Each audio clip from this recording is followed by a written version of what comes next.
This program is brought to you by Hungry Jack's and Bunnings Warehouse.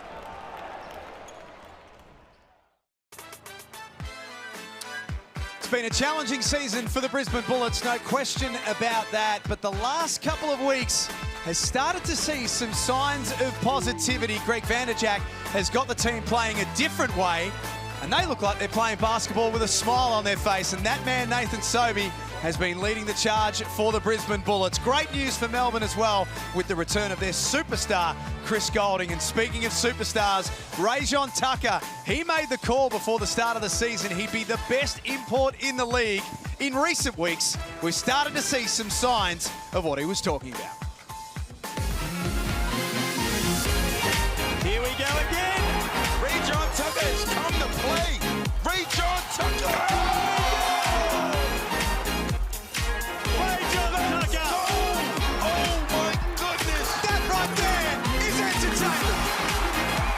Explosive.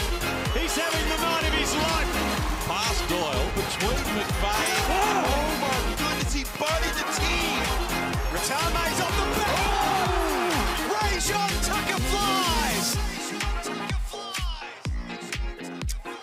Happy New Year, everyone, and welcome to Sunday Hoops at Nissan Arena in Brisbane as the Brisbane Bullets play host to Melbourne United. Liam Santamaria and Andrew Gaze alongside me. And a blow for the Bullets coming into this game with no Aaron Baines, who's out with a back injury. But as we spoke about, gentlemen, things have been a little better for the Bullets in recent weeks. Well, they have, and it's been a very difficult period the Bullets have been going through with the coaching changes. But Greg Vanderjack really seems to have galvanised this team. You see it in their body language, and you see the way in which they're playing at both ends of the floor, picking things up. So I think there's some encouraging signs. And for Melbourne United, who is still hanging on to that prospect of making that top six, I think this is falling into the must-win category for them. So it's an important game for Melbourne United as well. Liam, let's take a look at the ladder. Here's Melbourne United coming off a loss on Christmas night against the Sydney Kings. Just about every game's an elimination final now. No doubt. Assistant coach Justin Schuller said during the week, every game right now is our gold medal game.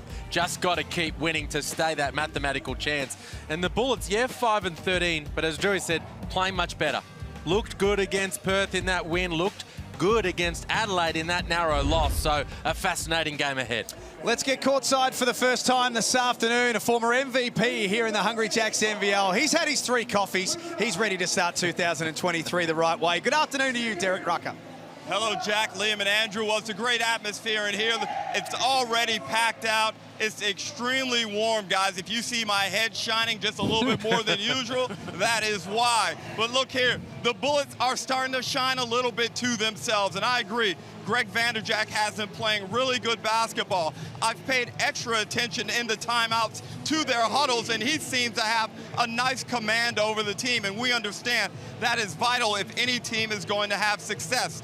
But how do they find success? And in my estimation, it is through one man, Nathan Sobey. He's averaging just over 28 points a game in his past 3 games. And it's a different experience when Nathan is going off here at Nissan Arena. His buckets really rise the crowd up and get everybody excited. It's like 1995 in Rod Laver Arena when Drewy would hit back-to-back threes. Nathan Sobey does it more athletically, and he's certainly one of the most exciting players in the competition. This is going to be an outstanding game. Melbourne have a little bit of hope based on the results last night, and Brisbane obviously are out to prove that they want to finish this season strongly, guys.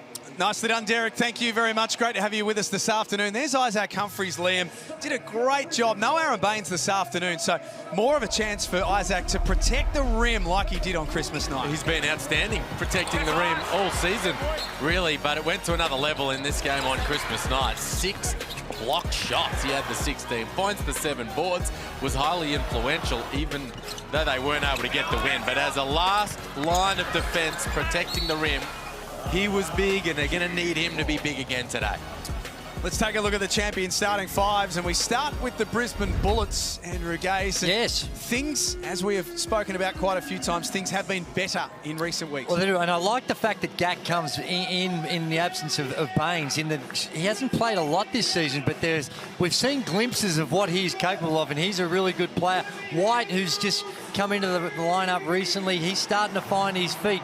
And, of course, with Jason Cadee there to run the show, they're in pretty capable hands. But I agree with Derek. I think as Sobey goes, as does the Brisbane Bullets. Champion starting 5 for Melbourne United, Liam. There's Shea Ili. We've highlighted his importance. Melbourne are 6-3 this season when Shea Ili plays. Yeah, he's going to be important today. No doubt he'll go to Nathan Sobey. And Chris Golding back into the lineup. Sat out their game on Christmas Day in Sydney with illness. So I'll welcome back their superstar shooting guard.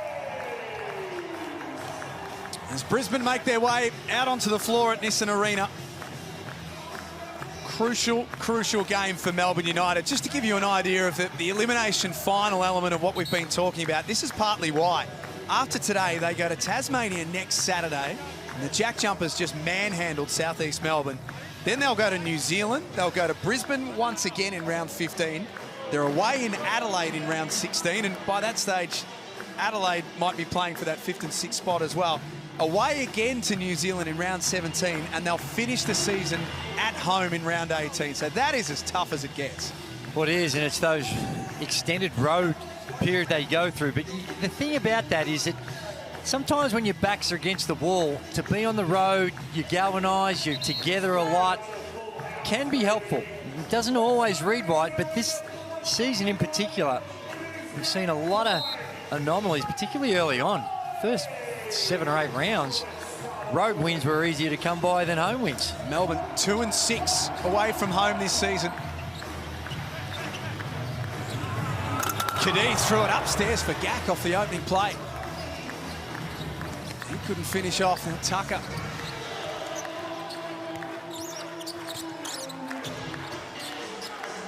Back up top, Humphries. With the shot clock at 10. He puts the ball on the floor, and the big man scores off the opening possession. Good take from Humphries.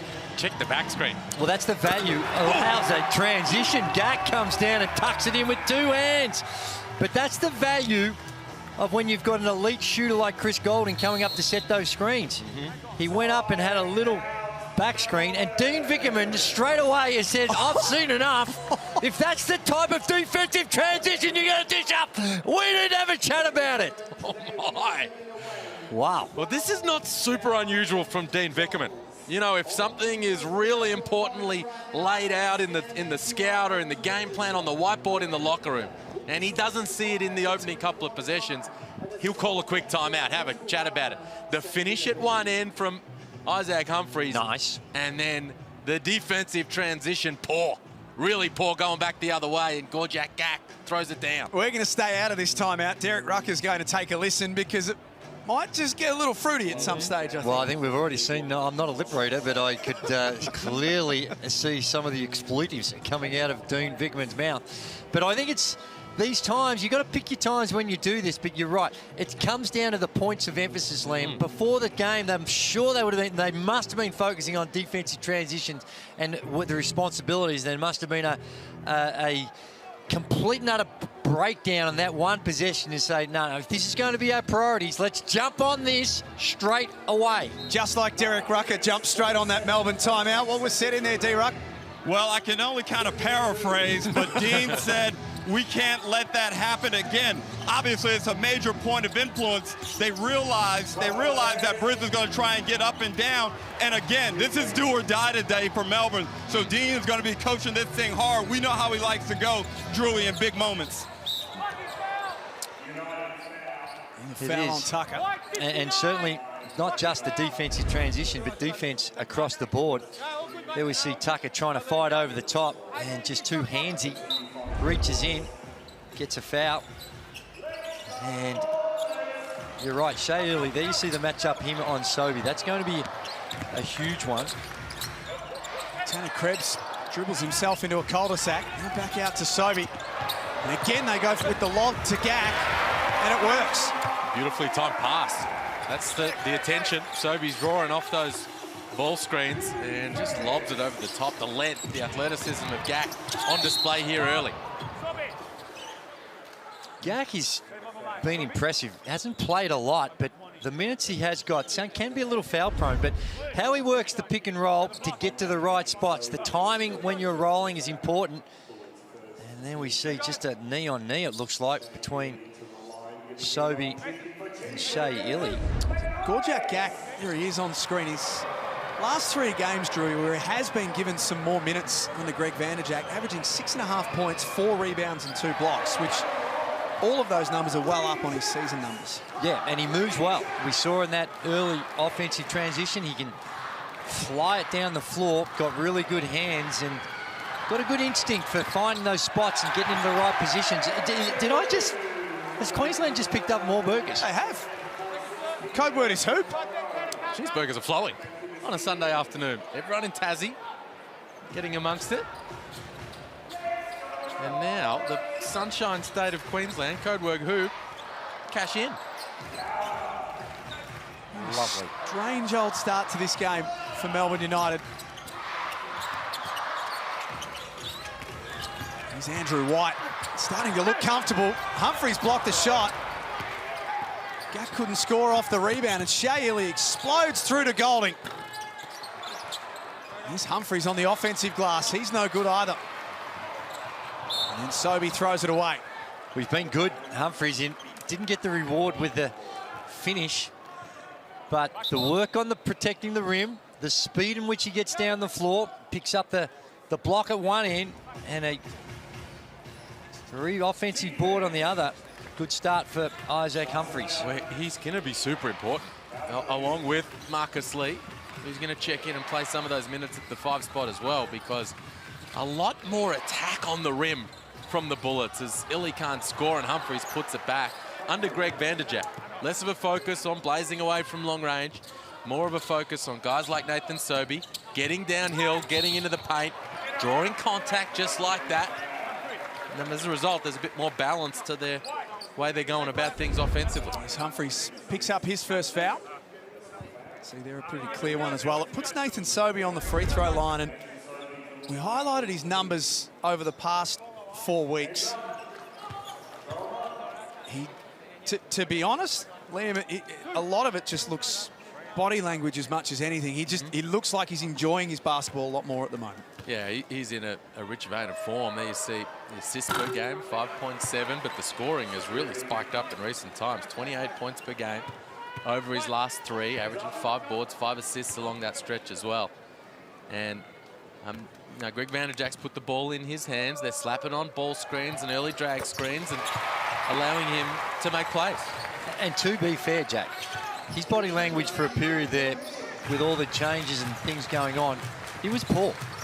It was poor, and he really looked like it become more focused on what he was doing rather than what the collective was. But like you say, give Greg Vanderjagt and the squad a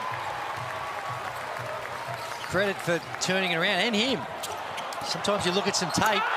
Gorjak Gak closes the lid on that one, and Brisbane take the lead. But you look at some tape and you see yourself and you identify, well, hey, you know, I got to do better. And I think he's taken that and he's done better. It's knocked out of play. Well, Dunkueri is officially underway, and Gorjak Gak looks like he's going to have a good time throughout the whole month. Sobey drew all the attention, and Gak went to the top floor. There's 500 for Australian prostate cancer. On the Amy replay. The Bullets lead by 1. Humphries happy to try his luck from deep. Sobey walks into the 3. Rebound by Tucker. He wants to get from one end to the other quickly. Kicks it out for Illy. And that goes 11 of 29 on the season, Shea Illy from outside. Really good push of the ball from Ray John Tucker. Dynamic in transition, and then made a good decision to find Illy on the arc. Golding back in today. Shea Illy in the same spot. The same result. We talk about changes with the way that teams are playing, Liam. It is clear that Melbourne, Gak finds Krebs for 2. It's clear that Melbourne want to shoot the 3-ball more. And the numbers back that up in the last 5 to 6 games. Well, certainly a big focus on making sure Chris Golding gets the right amount of looks from long range. Here he is right here, the step back. Didn't Dean Vickerman come out and said he wants him to take 10 a game? 10. What are you chatting about? Very tasty to be let 10 fly a game. If that's going to be the marker, happy days. Derek Rucker courtside. Well, I talked to Dean Vickerman before the game about the number of threes they took in that Christmas Day game, 51 to be exact, Drewy, and he said he definitely did not want that many taken. He wanted them to get them up, but not 51. The 51 was a lot. Oh, wow. A laissez-faire approach there from Mason Peatling, and the turnover results. Sobey. Just the one free throw to start the game. Gorjak Gak, the leading scorer, with 6. Make that 8 with a tip in. Jeez, he's a real presence. Has a romance, setting good screens, changing his angles, making sure he's having an impact, and then rolling towards the rim. He's causing Melbourne all kinds of problems.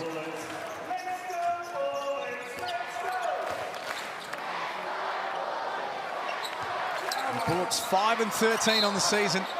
There's an offensive foul on Sobey. Just tried to do a little too much. That's Went there, his second. tried to set the screen for Jason Kadee.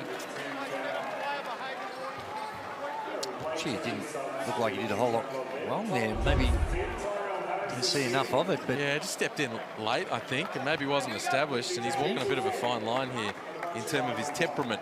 Picked up that late tech against Adelaide, which didn't help Brisbane's cause. The player behaviour warning right there. Needs to cool his head a little.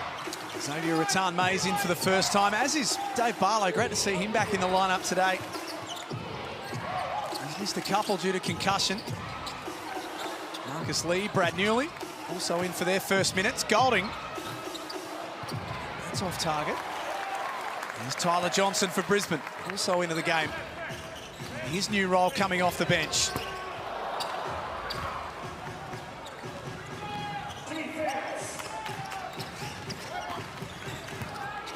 Golding takes it to the rack and scores off the left hand.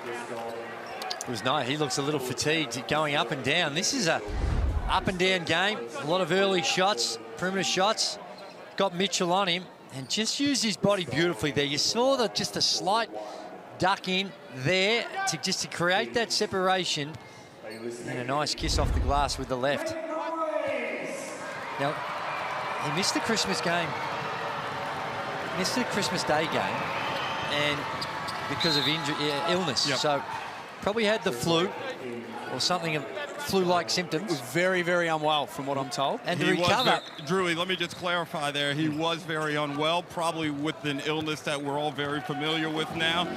His wife and the young child were actually sent to Brisbane for holidays, and so Chris was actually at home by himself on Christmas Day, quite ill, and there was some speculation that perhaps he didn't want to play in the Christmas Day game, but that was not true at all.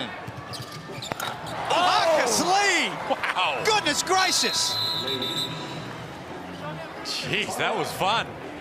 Rattan-Mayes just puts it up, and the big fella goes and finds it.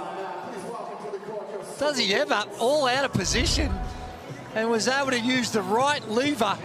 Look at it, behind him, and still find a way to tuck it in. That is a spectacular play by Lee to finish that one off. Beautiful action. 14-11. Now Greg Vanderjack wants to have a chat about things. It is Dunkuary starting today in the Hungry Jacks NBL. For every dunk during the month of January, Sportsbet will donate $500 to Australian prostate cancer. Dunkuary is back and bigger than ever, but it wasn't always this way. In fact, it wasn't anything special. Fortunately, dunking has improved over the years. The Phoenix force a turnover at halfway. Oh, Greg took a body! So Sportsbet and the NBL are once again teaming up for Dunkuary, and that means every dunk in January, Sportsbet will give $500 to Australian prostate cancer. See, mate, dunking's not that hard. Dunk responsibly. It's a fabulous cause, and well done to the people at Sportsbet. Great supporters of us here in the NBL and, of course, of Australian prostate cancer. Now, there's Xavier Rattan-Mayes, and those numbers speak for himself. His role has changed significantly in the second half of the season. Yeah, it really has. Coming off the bench, it's the role that they recruited him to play. Shea Ili as the starter, Rattan-Mayes off the bench, but not the scoring punch hasn't quite been there. Beautiful fight underneath.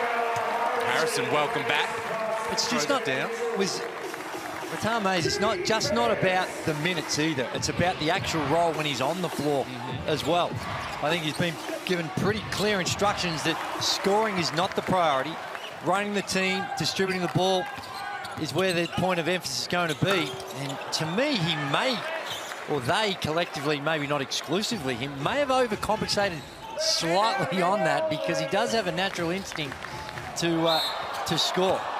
Last 4 games, there's an offensive foul. Greg Vanderjack thinking about a coach's challenge.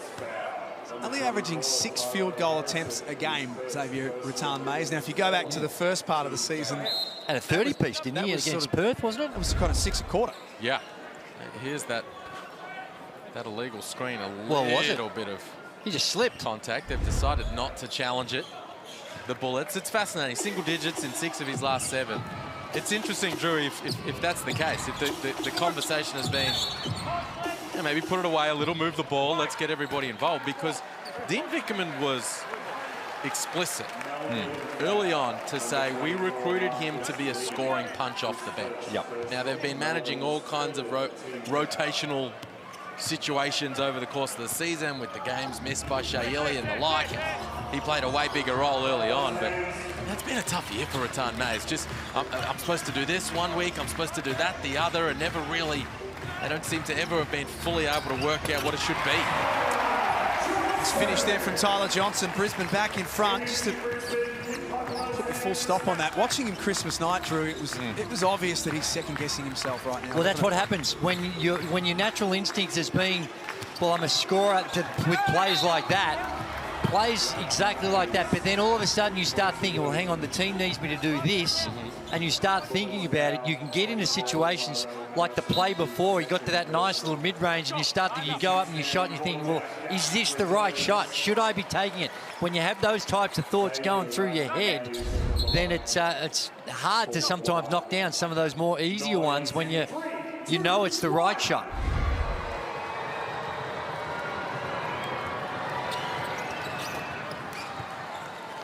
That'll be good for his confidence. Nice little M1 play. Melbourne lead by 2 at Nissan Arena. Earlier today, the Tasmania Jack Jumpers put the hurt on the Southeast Melbourne Phoenix. If you missed that game, it was one-way traffic. 99-74 the final score. Golding lifting the tempo. Shea Ili gets on the offensive glass, and out for Rattan-Mayes. There's Ili again, that time a little overzealous. Well, a couple of decent looks. United just having trouble putting the ball in the hole. 7 of 21, and 1 of 8 from the three-point line. But by their standards, some good looks. There's the hustle. Love the hustle by Shea Ili. Clearly a foul, but appreciate the effort that he's putting in to try and come up with another possession for his team.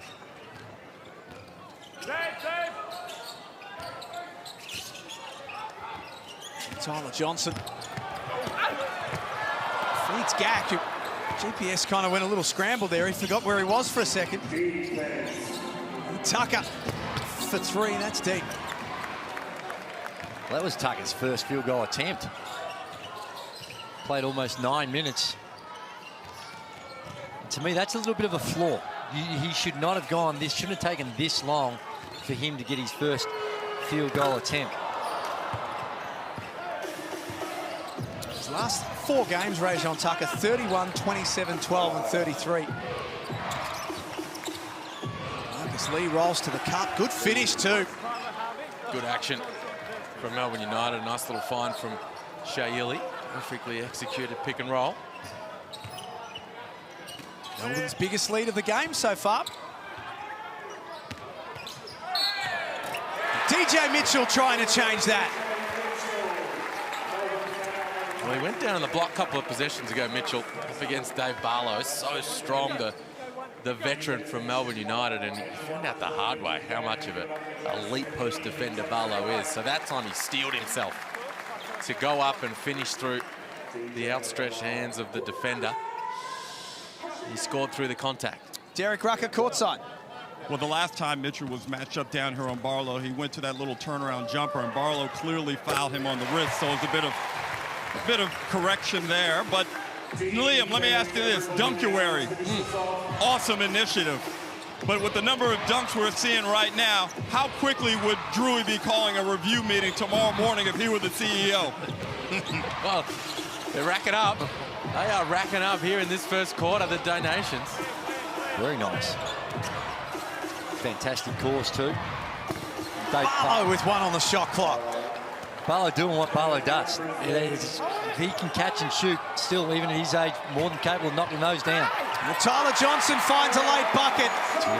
Could have been a foul to finish off. He's not happy as well. Furious. Picking up a tech here. Tyler Johnson. Is he? I think they're going to give it to the bench because the whistle has blown. He was furious off the finishing through the contact. Still not happy about it as well.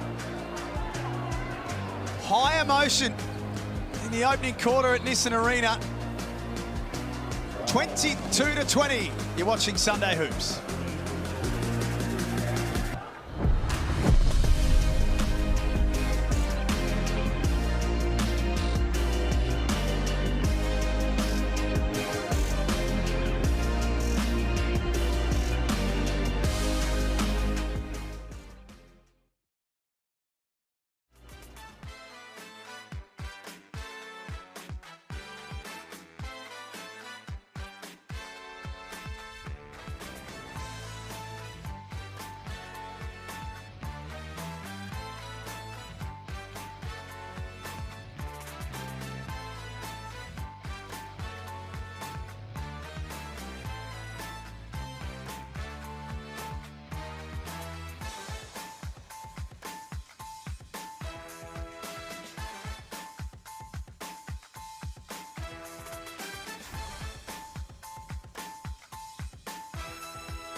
It's New Year's Day basketball at Nissan Arena in Brisbane. The Brisbane Bullets trailing by 2 at quarter time. 22-20, Melbourne leading.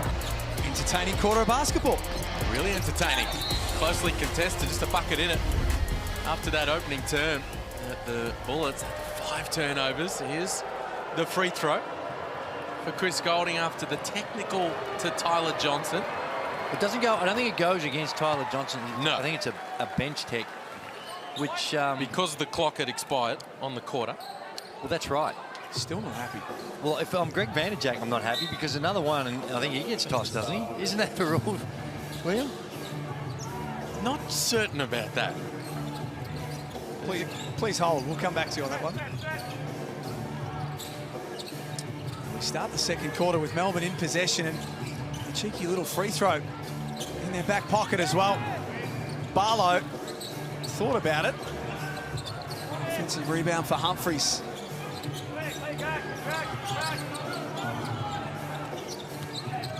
Guarded by Gack on the low block.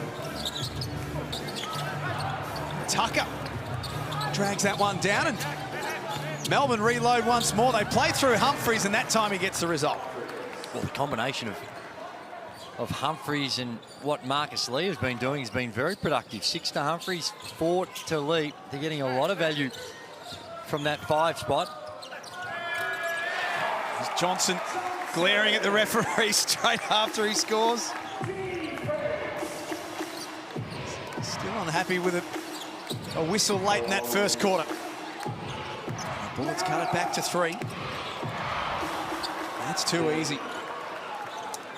I knew there were some peculiarities and specifics about that bench tech rule, Drew. It turns out the coach gets ejected after 2 to him, or her, as it may be, as Johnson scores again. He's got a chip on his shoulder right now. Or a combined 3 on him and the bench. That's so what I'm there's saying. three bench techs. That's right. So that's one less hit that they're allowed from the bench. That's right. That's highly unlikely you're going to get 3, you would think. You seem to know those rules pretty well as a former coach in this league, Andrew Gase. I had to remind Leonard Copeland a couple of times. I said, listen, if I go, because you're in the hot seat, big fella. If you carry on, just ease it up a little bit, please. I think some of my players were trying to conspire as well. Maybe we get a few bench techs to throw this nutter out of here.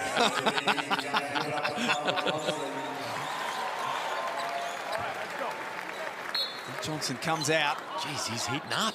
I know, 4 or 5. He's feeling good out there. Tucker from the corner. Still yet to score in the game. He's 0 from 3. Sobey and Kadee. Extra pass for Gack. Great offense, Brisbane.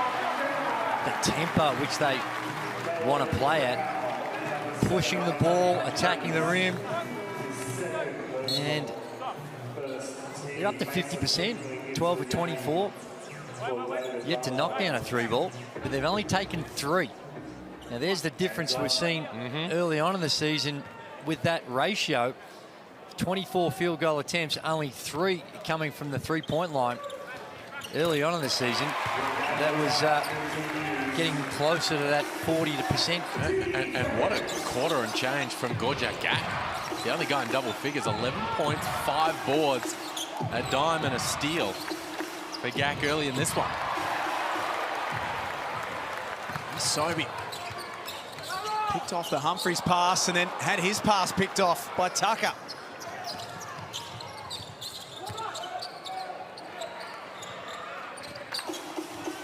Isaac Humphries, their leading scorer, was 6. Peatling had that shot blocked, but Gack didn't get it in time. He's a threat, though. Both ends of the floor. He's got that good length. Although they call that one a goaltend, it's just going to send a message that when he's lurking around, capable of getting up there and protecting that rim. Melbourne United lead by 2. Second meeting of the season between these two teams. They played in round 10.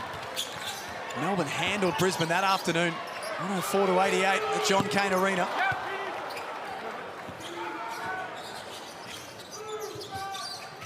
As you see there in the bottom part of the screen, Chris Golding, the star, Marcus Lee, went to try and repeat the dose with the one hand. Well, he's having fun above the rim, Marcus Lee. And that duo, Rattan Mays and Marcus Lee, have formed a really nice combination on those lob plays. Rattan Mays always looking for him, knows he's a lob threat and has an ability to float that thing up there and put it in the right spot. Game number 11 today for Marcus Lee. Didn't come with a great deal of fanfare. He's played in Italy, Turkey, Puerto Rico and Spain, but it just seems to have been exactly what Melbourne were looking for. Yeah, he is. And of course, you know, he's the import that came in to replace Jordan Caroline, but it was an interesting situation because really what Melbourne did was replace Daryl Hook-Porter, who they lost in pre-season. They wanted to have that two-headed monster at the centre spot. Mason Peatling, Dave Barler, they feel like David Aquera, they can fill that 4 spot by committee. And Lee has come in and really played his role nicely. Kadee cuts it back to 1. his first field goal of the game.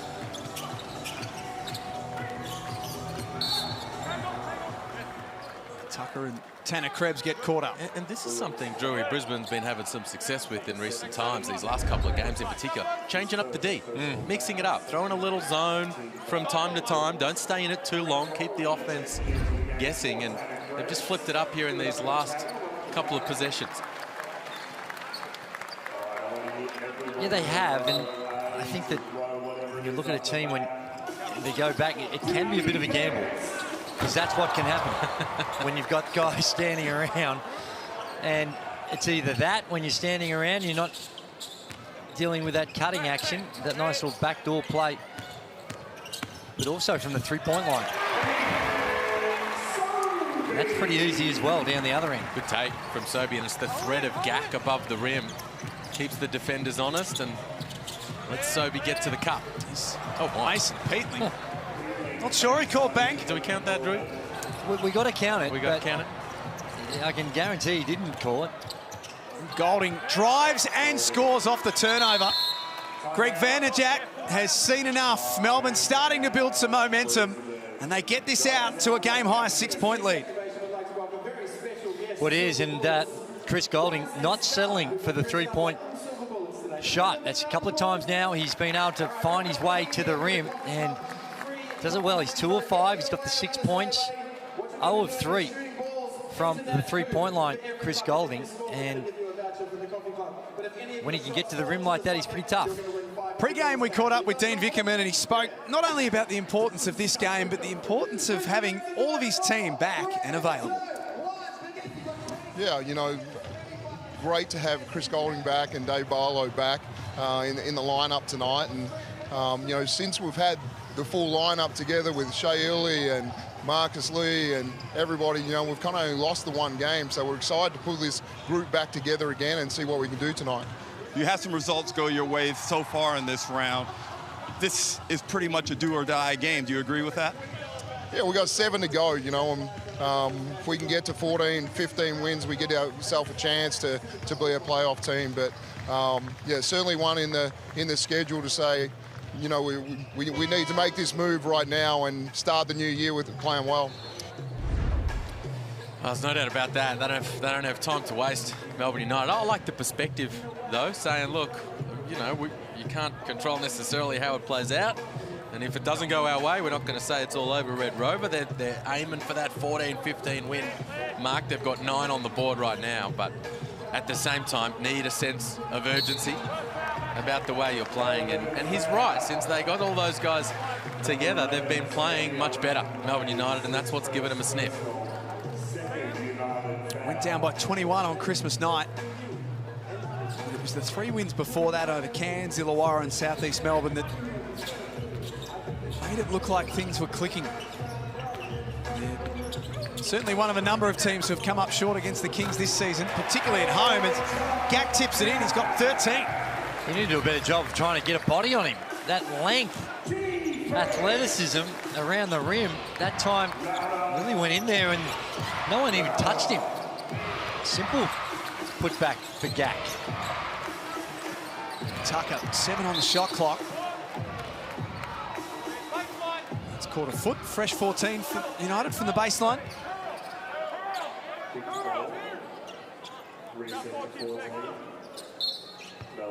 Coach Dean Vickerman, 6th season in charge at Melbourne United. 2-time NBL Coach of the Year. He's been challenged on a number of fronts this season.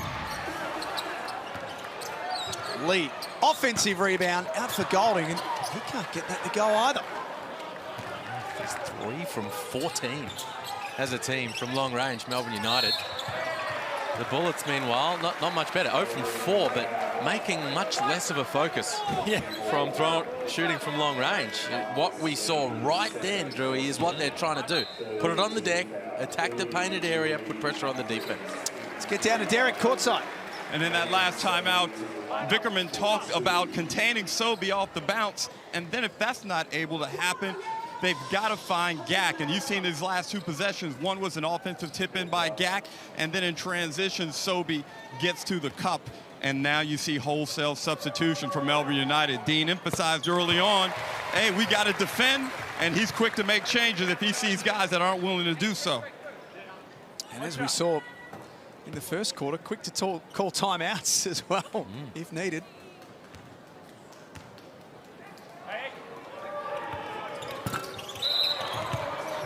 So we'll get an extra one.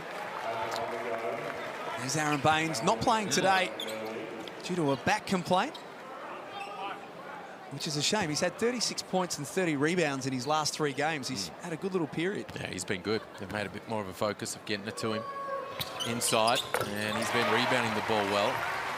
I will say, though, right now, with Gak playing how he is, it's not so much of a problem. If Gak can stay out of foul trouble.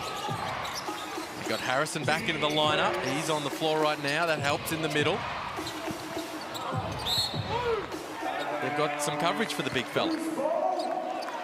Talk about great to see players back out there. Terrell Harrison, one of them, had a really injury-disrupted season.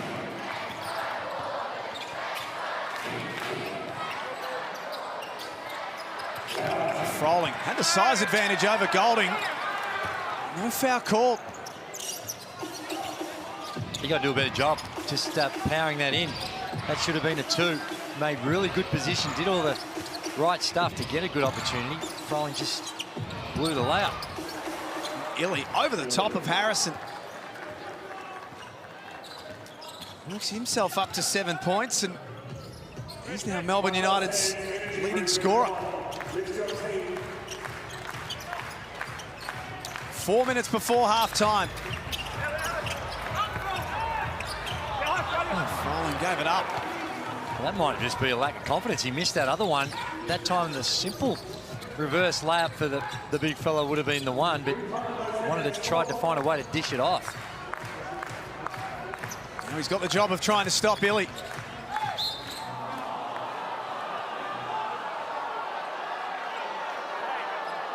Jason Kadee whistled for that one.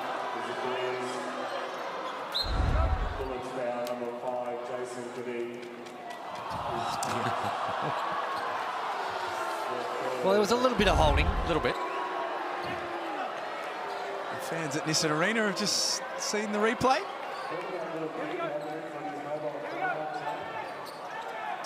$39-35. Nissan Arena playing host to New Year's Day basketball.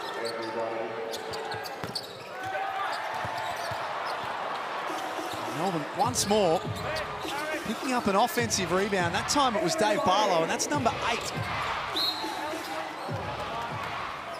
Harrison called for the foul. That's Brisbane's 4th of the quarter. And with thanks to our great friends at Latrobe Financial this season, we've got a guaranteed $50,000 to give away. You can enter now at nbl.com.au/legends. Yeah, those offensive rebounds causing some trouble for the Bullets. 8 offensive rebounds for Melbourne to 12 defensive. But they're out in transition right here. Look at it. That is just an experienced player understanding what's coming at you. Shea Illy is a little fella, but he's renowned for getting up there and blocking shots. So that time Shea Illy didn't do a whole lot wrong, but Kadee just uses his own body to make the contact. He is actually the one initiating the contact there and drawing the foul. And that's what Shea Illy is asking the question about. But good heads-up play by Jason Kadee.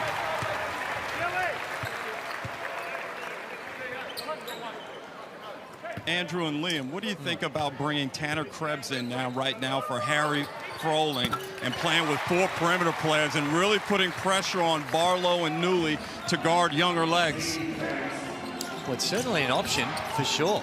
And Tanner Krebs' last couple of outings have been pretty decent as Chris Golding missing shots that you'd normally expect him to make. And just after a very good first quarter in regards to turnovers, Melbourne United really throwing it away. And again, they find Gak on the penetration. He's a massive target down there, Gak. And to your point, Derek, the other thing that could make that a possibility for Brisbane is, you know, it's Dave Barlow playing the 4th spot for Melbourne United. So he's not a guy who's going to take you into the block and try to overpower a smaller defender. Tanner Krebs can handle that.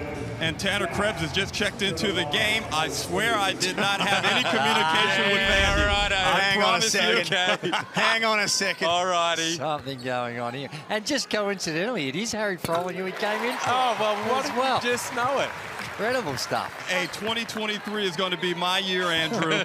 What, to coach the Bullets, Derek? Is that what you're angling Hold for? on. All righty. Let's see how it plays out. They're going to have the ability to switch and scramble around the perimeter and then stretch them out down the other end.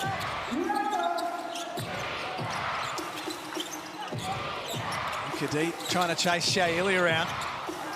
That got a little messy for Isaac Humphries, and it's out of play. Just on Tanner Krebs, missed 4 games with an ankle injury. Here's the replay. The 2 games since he's come back, 13 and 15, and has played with all sorts of confidence. Playing really well. Really well. It was a shame that he had that injury. Came into the season after playing exceptional basketball in the NBL1 North, the Gold Coast Rollers. And I found it fascinating it took them so long to re-sign him during the off-season. He was there, available for somebody to pick up for a really extended period during free agency, but I think he's a guy who has an ability as Cadiz nails the step back. Krebs, I think he's got some levels to go to in this league. That's the perimeter play that Derek Rucker was talking about. Jason Kadee off the Amy replay puts Brisbane back in front, and this is a 10-2 run for the Bullets right now. That's a nice move. Very nice. Well, Andrew, if you look at the lineup, they've got Chris Golding coming off of an illness. He can't be 100%. Barlow and Newley, great careers, but they're on the high end of 30+ now, right? So I'm going to put my money on the younger guys, Kadee, Johnson, Sobey, Krebs. I feel those guys on their home court have an advantage over those guys.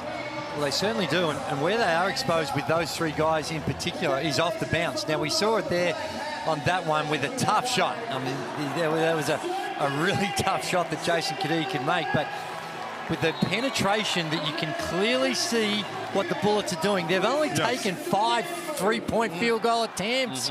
Everything's about trying to get it inside or go off the bounce. It's going to put a lot of pressure on those veteran guys to keep people in front. 41-39. The Bullets have clicked into gear, and you could click into gear for life, I reckon, if you won this competition. Flights, accommodations, spending money, and you'll meet the great man, Shaquille O'Neal. That's how you enter. Scan that QR code. I'm sure they'll throw in a bit of Reebok gear for you as well.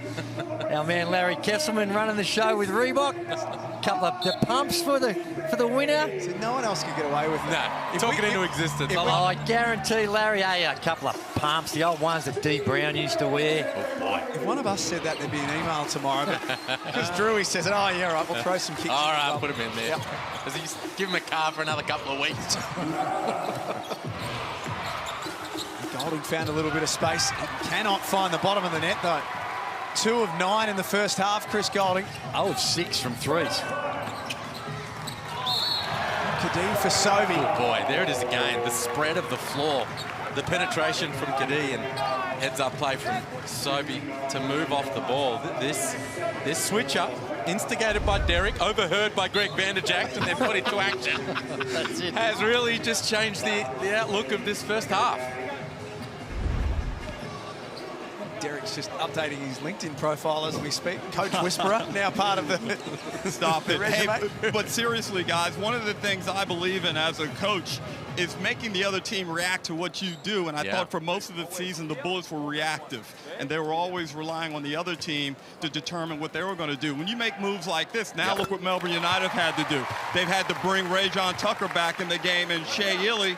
And now the Bullets can finish this out. Now they're in the bonus, so those guys can't defend as tough as they were earlier in this quarter. It's a great call, Derek. And earlier in the season, you were on the front foot calling for more of the 3-guard lineup to begin with Kadee, Correct, Sobey, and Tyler Johnson. And you're right, if you can be proactive and force your opponent to have to respond. So Sobey comes out, Andrew White comes in, another perimeter threat. Meanwhile, for Melbourne, you know, Barlow, he doesn't want to be guarding guys out on the perimeter. You can put Chris Goulding in pick and roll actions. So Greg Vanderjagt has made the move, and it's working well right now. One of the casualties in what Greg Vanderjagt has been doing is Mitchell. DJ Mitchell was lighting it up, just shooting a three ball at an exceptional rate. And now with this change of philosophy and style of play, he's been one of the casualties of that. And last couple of games, and even this one, he's only played the 4 minutes in this contest so far. And only 4 points in his last 2 games. DJ Mitchell had double-figure games in his 2 prior. So. And part of that is the play of Tanner Krebs. And he's playing at a level where you can, you know, he's been productive. There he is getting that one sent away. But his versatility, I mean, he can, at a pinch, he can defend 4s. And so he can eat up some of those minutes, stretch the floor. And I like he's a feisty competitor too. St Mary's product. Yeah. Spent the 4 years at St Mary's and did some good things there. Kadee tries the kick out. Tucker misjudges that. White settled for the mid-range jumper. Mid-range with very few rebounders in place. Could have got something better. United dodge a bit of a bullet and then Tucker to the other end and one. Well, he's taken matters into his own hands. He struggled to have some looks. He was 1 of 5 before that one, 2 of 6, and of those 5, there was not a lot coming off design plays. More like this, just get it and using his individual brilliance to get to the rack. And when he gets that deep in, that athleticism, he has got some genuine bounce in those legs and makes it hard for the defender to guard.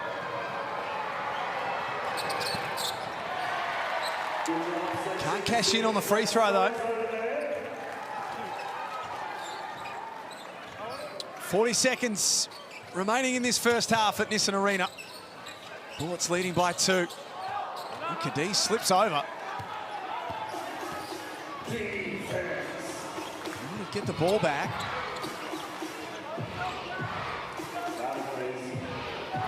Natan Mays winds that clock down. 8-second differential between game and shot clock. Got Gak up in the air. That's wonderful. Locks this thing away at 43. The Bullets have the last say of the opening half. Johnson had a shot late a couple of days ago. That time, threw it up. Gak couldn't finish. Johnson's second attempt couldn't finish either. And it's about right that this game's locked away at 43 at the main break. Fun first half.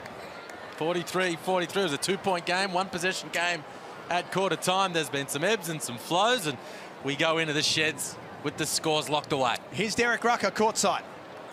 Jason, outstanding first half from the guys. What were you pleased with in that first half? We just stuck with it. We're giving up way too many O-boards right now, and it's really keeping them in the game. But to get down 6 or 8, just peg our way back. We're just going to be consistent. If we can take care of the boards, it'll help us. This second half, look, they've had a good crack on the offensive boards. How are you guys going to counteract that and really come away and get out in transition? We just got to go get some. We don't have Bainesy tonight, obviously, and Ty hasn't even trained and he's back playing. So we just got to go get him. It's going to take a team effort, just not our big fellas. But if we can do that, I think it'll go a long way to us getting a win. All right, Jace, thanks for talking to us.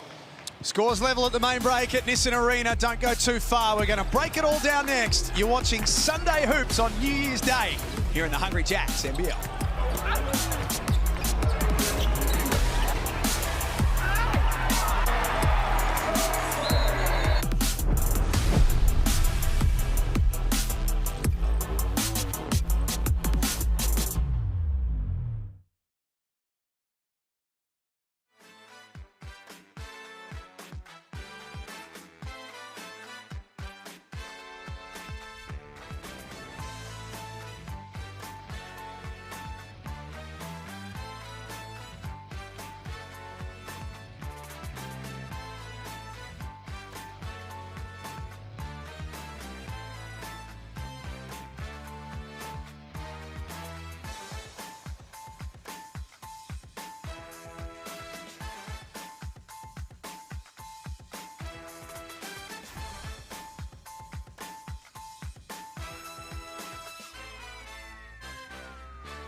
The idea of leaving my kids, huge, obviously weighs heavy. I'm not doing that just for fun, so I think it's important to enjoy the experience of being an Australian playing basketball, but also take the game very seriously. Some of the older guys who have kids, the idea of leaving them or them not being there, it's a little bit different to a dad, Damien and Roman, my two boys, obviously I get to talk to them on the phone, but it's really not the same, being there and getting to watch them grow up. And, there's so many teaching moments that happen throughout a day when you're a father. And so I'm missing out on some of those right now. But if I do what I'm supposed to do, take advantage of the opportunities, I can really learn something about myself that I can bring back to them. If I just kind of zombie throughout life and zombie throughout this experience, then, it was kind of a wasted opportunity. Ever since not playing last year, I think I've done more reflecting than I ever have in my life as far as my professional career. Sometimes you take it for granted. When you're just in it, you feel like it's gonna last forever. One day you wake up and your life looks totally different. And so now I feel like I have so much more appreciation for where I've been and how far I've come in my professional career and also just as a person. Great insights there. There's Tyler Johnson speaking about the sacrifice that he's made to be here in the Hungry Jacks NBL this season. 350 games of NBA experience, still trying to get back to the league and doing it without his family. It is, and he's doing quite well. He's one of those players, I think, that his skill sets are elite, and he can be an elite player in our competition. I don't actually think we've seen the best of him. Maybe that's a bit of a system-based, whether it's the right fit with the personnel around him with Brisbane, but he's a high-quality player, and we've seen the way he can shoot the ball, and I hope that he sticks around, that he sticks with the Bullets or someone else picks him up, because he's a really good player to have in our competition. Scores tied at 43 apiece at half-time here in the Hungry Jacks NBL. New Year's Day basketball, Liam, been a really interesting game in the first part of it. It has been. Some ebbs and some flows. Melbourne looked good early and got on the front foot, and then this from Gorjak Gak, quick timeout from Dean Vickerman, said, hey, fellas, get back on defence. The push of the ball, the attack on the rim from the Bullets has been really good. It's really brought Gorjak Gak into the game. We've had some highlight reel plays. That from Marcus Lee in transition was fun. And as a result, we're all tied up. Both teams having a bit of struggle from long range. A combined 4 of 23 from three-point territory. Both teams having a little bit of trouble finishing defensive possessions on the glass.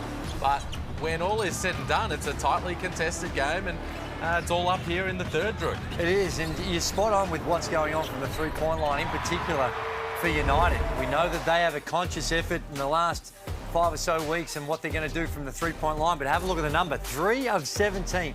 And sometimes it's because they've been really tough shots. They've had some good looks that they normally miss. In contrast, the Bullets, they're just about attacking the rim. Everything else, pretty even right throughout. So it's really just been that three-point field goal percentage of the Melbourne United that it's been the difference. They start connecting on some of those, they can have an advantage. Brisbane playing today without Aaron Baines, the big banger, missing because of a back injury. And, well, absence creates opportunity, and that has what it's been for Gorjak Gak today. Has 14 points to go with 7 rebounds in the opening half. Playing really well, running the floor, getting above the rim, and presenting himself as a lob threat, rolling to the cup off those pick-and-roll actions. And then, of course, as an offensive rebounder, 5 of those 7 boards have been offensive rebounds just like that. And to be honest, his skill set, his length, athleticism, his speed and his explosion towards the rim, I think this suits this Brisbane lineup as they're currently playing better than Aaron Baines does because of his ability to run the floor and get up above the rim. So it's all coming to fruition for him today. Just out of interest, are either of you two any good on the tools? Very good, I am. Oh, of course you are, yeah. Very What can good. you offer on the tools? Enthusiasm, passion, and a real desire to get it done, and prepared to just make sure that it's together. Some of the intricacies of it, as long as it sticks together, that's the main. Mine. Well, maybe Jason Kadee can help you out. Let's take a look with thanks to Bunnings. All right, I'll have a sleep. I'll catch you all later. Welcome to NBL Weekenders, a series where your favourite hoopers will jump off the court and onto the tools with help of the team at Bunnings. Just pulling up at Bunnings. I think I need a new fire pit. Thank you. Probably 4 of these, perfectly around. This is me, we'll get this one in the car. You've made this trip so much easier because I had no idea. All right, 4 chairs done. Fire pit will just go perfectly in the middle here. Everything's matched up and hopefully it all finishes the way it started.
With thanks to Latrobe Financial, we've got $50,000 up for grabs this year with our Latrobe Financial Legends competition.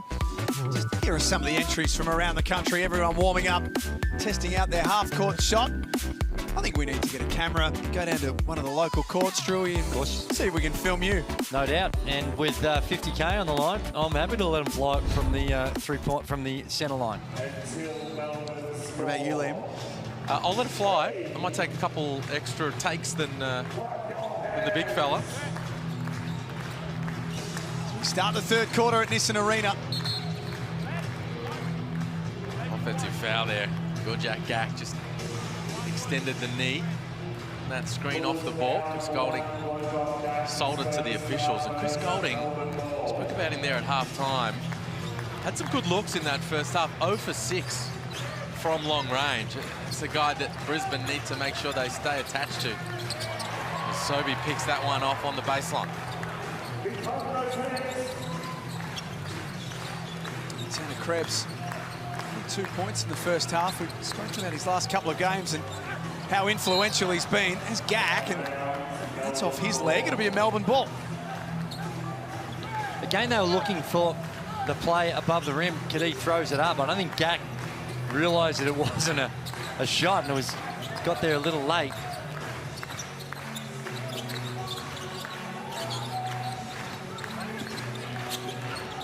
Tucker going to work on Krebs.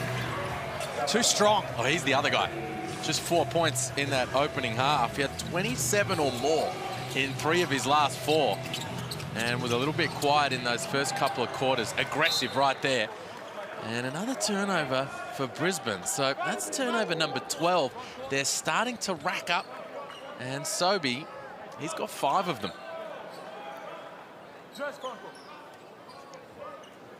There he is, Nathan Sobey. 7 points on 1 of 4 in the first half. Gorjak Gack, the clear leading scorer in the game, as we highlighted at halftime. He's got 14 in the absence of Aaron Baines today. Golding with a hand in the face. That's missing. O-board by Humphries. He finishes over the top of Gack.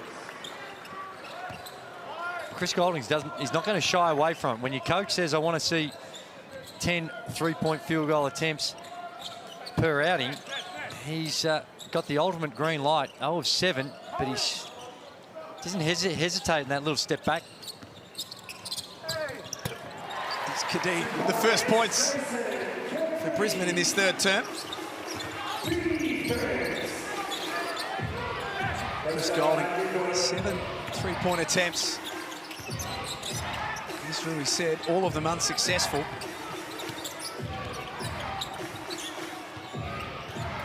It's off the back of Melbourne having 51 on Christmas night without Golding. Humphries right through the middle of Gorjak Gack's chest. He's going to pick up a tee for that. The way he threw the ball back to the official. Really well defended by Gorjak Gack. Just slid across, no flop in that. Took the contact right down the numbers. Interesting that if we just continue to see what he got the tech for. Oh, you're joking. You got a tech foul for that? He just threw the ball back. Well, there must have been some advice as well, because I find it hard to believe that you're going to get a tech foul for bounce passing the ball back to the official. Well, the other massive factor is he started this, he was on 3 personals. So bang, there's number 4. And bang, there's number 5. He's fouled out of the game. His afternoon's done. That's the end of Isaac Humphries. Off the back of that. A big second half needed from Marcus Lee. Gorjak Gack, a beautiful find for Sobey. He has that kind of passing game. He flashed it in pre-season. Gorjak Gack, we haven't seen it much over the course of the regular season, but give him those elbow catches, move off him. There's the frustration for Isaac Humphries. But we've seen what he's been able to do above the rim, Gorjak Gack, and as an offensive rebounder, but the passing game is in the toolkit as well.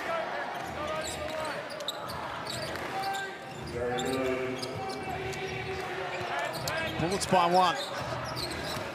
Tucker off the bounce. Doesn't get it to go off the window. It's knocked out of bounds by Andrew White. It's going to need to be a big second half here from Marcus Lee. He's the centre the rest of the way. They'll play Mason Peatling a little bit as an undersized 5 at times. But with Gack really playing well, Lee's going to have to really step up.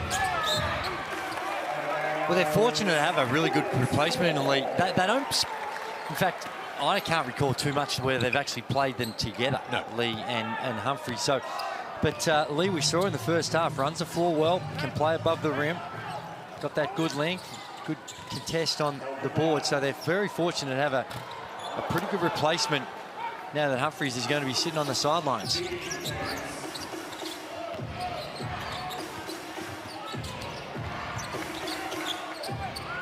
Lee missing out. Back out for Barlow. He drains the 3. Dave Barlow, it's been a welcome return this afternoon. Well, they botched that up, Brisbane. Gack was going to swallow up that defensive board, and White tipped it out. And Barlow with his feet set, ready to fire. picks that off. Just confirmation as well. That's 4 on Isaac Humphries. Oh, okay. Just a little error with the scoring system, so he can return to the game, which is good news for Melbourne fans. All right, scratch everything we just laid out. Just for that error. Here's Andrew White in transition. Gack down the lane.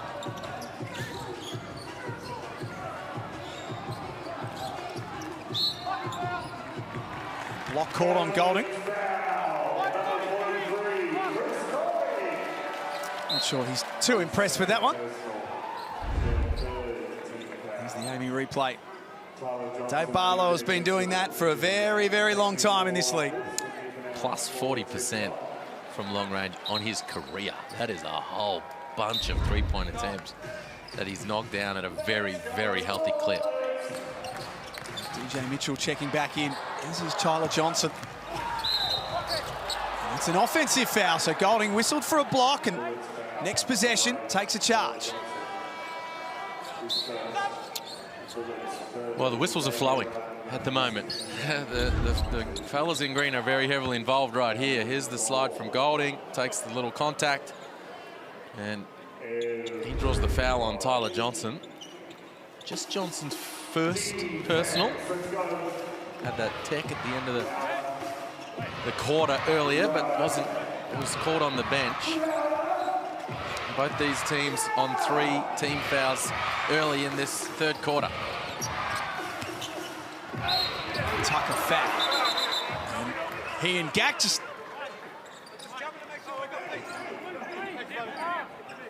have a bit of a chat about things as well.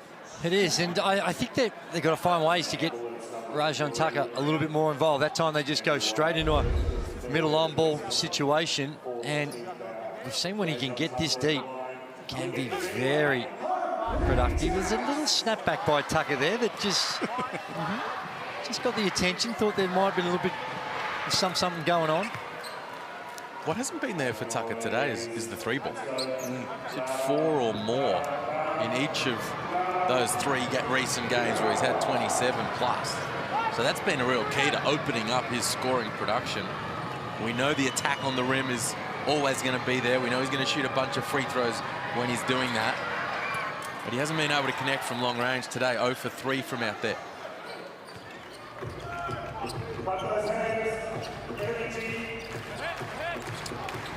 Four-point lead, which in the context of this game is a decent one for Melbourne. You can see the quarter-by-quarter breakdowns. Rattan Mays cuts to the basket and gets himself on the line. Beautiful snake action to get to the basket to draw that foul. Probably should have made that one when all said and done. But he gets around, and if you look at here, then he snakes in front of Gack. And that made it so hard for Gack to contest that shot without fouling.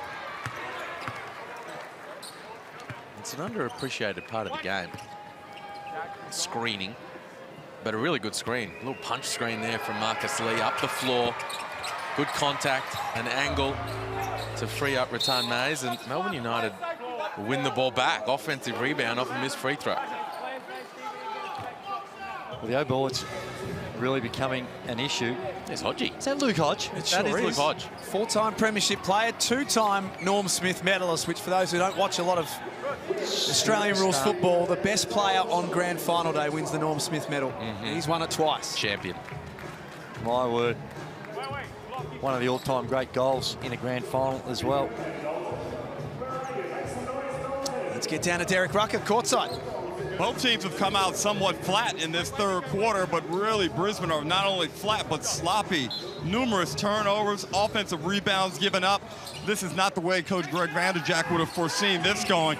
If this game is going to stay close, Nathan Sobey's got to get himself going. And that'll help their cause as Gack knocks it away from Lee. And White to the cup for 2. It's only a little thing, but there we also see what Gack's are capable of doing. He handled that situation in the backcourt, got the ball, took the dribble, and delivered a beautiful pass. Simple stuff, but the big fella showing the diversity in his skill sets.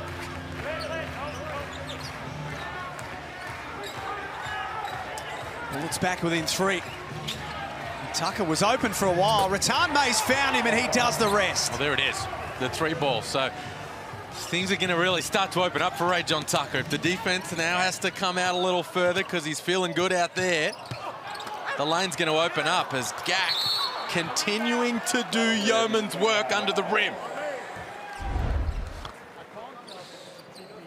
There's just a poor pass with that little one there. Left hand, head up. And just the balance and the kick ahead. Beautiful stuff from the 7-footer. And then you've mentioned it, Liam. Tucker getting it going from the 3-point line. 15 turnovers by the Bullets.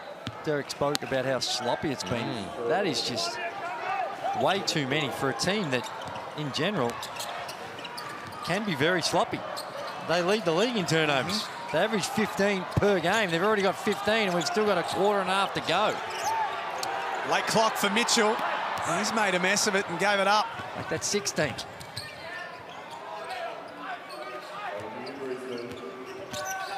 Melbourne taking the crowd out of it. He can't finish the jam. As Derek said, it has been a bit of a flat third quarter from the Bullets.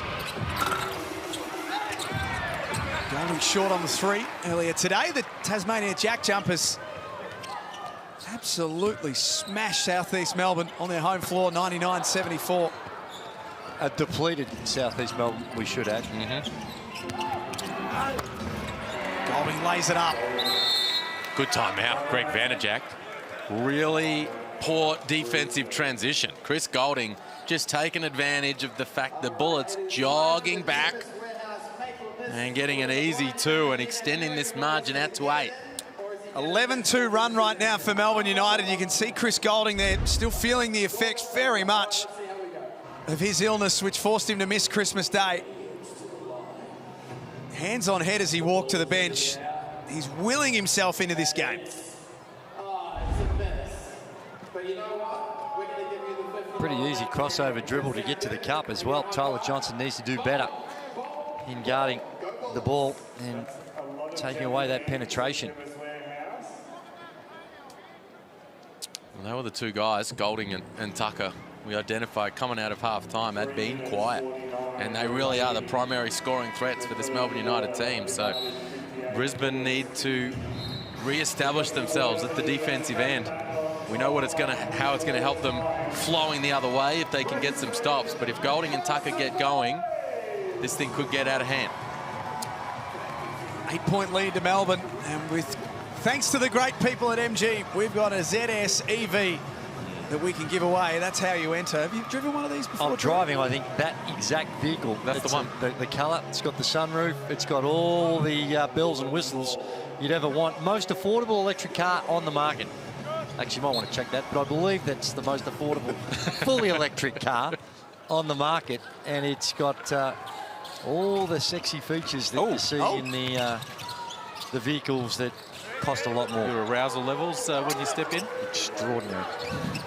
He arrived to golf the other day. There's Johnson. He's hit out of the timeout. He pulled up to golf the other day, Lever. Trust me, he thought he was the business. You wouldn't have heard me because that thing makes no sound. You saw that. Your fat arm hanging out the window. You're pretty happy with life. Sunroof open. Yep. Nice. Good little action to get Golding going. Designated play. And just that little kick back off the screen for the 3 ball. Dean Vickerman wants an offensive foul. Beautiful execution from Melbourne. Here's the foul. Well, that's the 3 ball. This is the 3 ball from Tyler Johnson. Could have been a foul on Tyrell Harrison with the screen there on Shayili, but that action from Melbourne United was beautiful. They are making a focus of Chris Golding right now, trying to get him loose. Well, he was up into double figures now, Drew. And he was 0 of 8 for that. So good call by Dean Vickerman to make that call, because normally you got a guy 0 of 8, you go, well, let's just wait and let the game come to him. But no, they draw something up specifically for him and give him an opportunity to knock it down. Aquera coming in and playing some big minutes now for him. First time we've seen David Aquera today. Played a big role on Christmas night. Had 13 and 12 in that game. Strange that we haven't seen him up until now. Here's Golding, starting to really cook. Well, it's a sign of a genuine shooter. When you're 0 of 8, you can get a little hesitant, can go a little gun shy. But when you have the self-confidence and the belief that every shot's going to go in, his form and technique have been outstanding that last couple. A game-high 10-point lead right now for Melbourne. Crucial stage in the game. Sobey tries to change that. He's off the back of the iron as we tick down to 2 minutes remaining in the third quarter.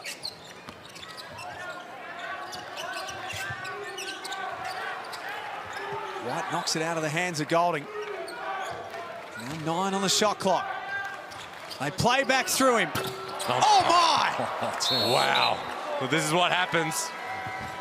World-class shooter, lighting it up. Engaging with the fans, and these are not coming from accident. They are calling these plays, running these actions for Chris Golding, and Dave Barlow is heavily involved as the screener. Got him one look, got him another right there, and then was coming to get involved when Golding just rose up and drilled it from way downtown. 17 points. He has found a way to involve himself in this contest. 3 quick threes, and Melbourne lead this thing by 13. Johnson can't get that one to rattle home. Let's get down to Derek Rucker. Well, we've seen this little barrage from CG43, but Drew, it started off with that transition layup that he got. That's where his confidence built up, and it's that simple. When you're dealing with an elite player or shooter, as Chris is, you can't allow him to get a sniff, and that sniff has now opened up a really poor situation for the Bullets, where they find themselves down 13 with 2 free throws to come. Well, it is, and it's interesting when you see Chris Golding and you see Johnson, who's at the free throw now, firing now.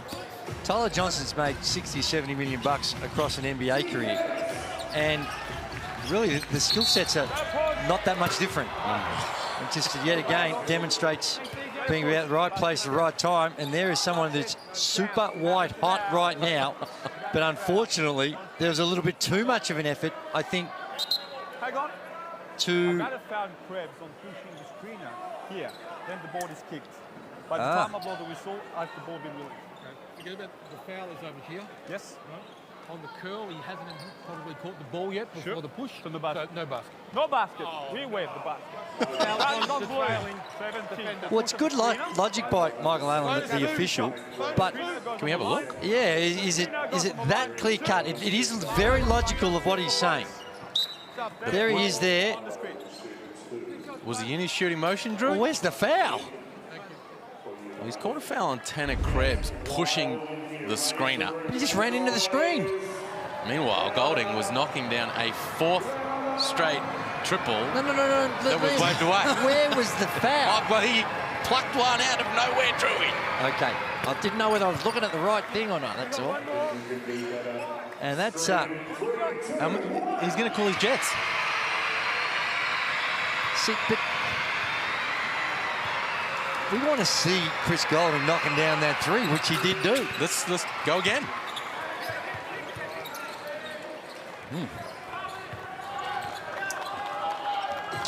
It's fair to say Drew is a bit bewildered. I might have missed it, so... Look at that. Third quarter scoring from Melbourne, 26-12, and third quarters this season have been a problem for them. Nice jumper from DJ Mitchell. Well, it's 14 now, but I think that's what they'd be more impressed with, is what they've been able to do on the defensive end. Holding this Brisbane team to only 14 points. Little miscommunication. Mitchell steps into the 3. Back-to-back now, had the mid-range. Big, got to close out the quarter effectively.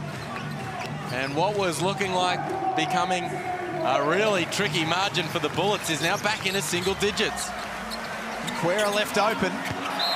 That is nothing but fresh Brisbane New Year's air.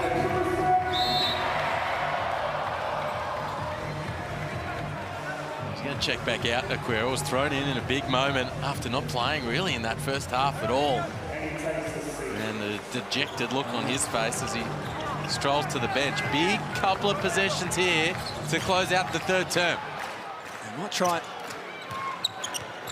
for an early look. Mitchell's the man with a hot hand, takes it at Peatling. And there's a chance to add a couple more, this time from the charity strike. And this gets back to what I was talking about earlier, about with a new coach coming in, different philosophies, different points of emphasis. And Mitchell has shown early on throughout the course of the season what he's capable of doing. And we've seen it in this last 2 minutes. The little off the bounce mid-ranger, the pull-up three, and then again, putting the ball to the deck. But Drew, a terrible little passage of play with CG43 on the bench. Shocking. Melbourne just go over, and that's not what Dean Vickerman would want to see from his team. He'd want to see those other guys be able to pick up the scoring slack, and he inserts Chris in for the final 32 seconds of this quarter, and I'm sure he didn't want to do that. Yeah, he was trying to buy a little extra minute of rest, including the three-quarter time break for Golding, and it has backfired here. 6-second differential between the game and shot clock. Here's Golding back in. Heating up in the third quarter. Oh. And he is still white hot. Well, he's 5 of 5 in his last 5, but only 4 have counted because there was a foul called on one of them. And that's a guy who was 0 of 8 before that.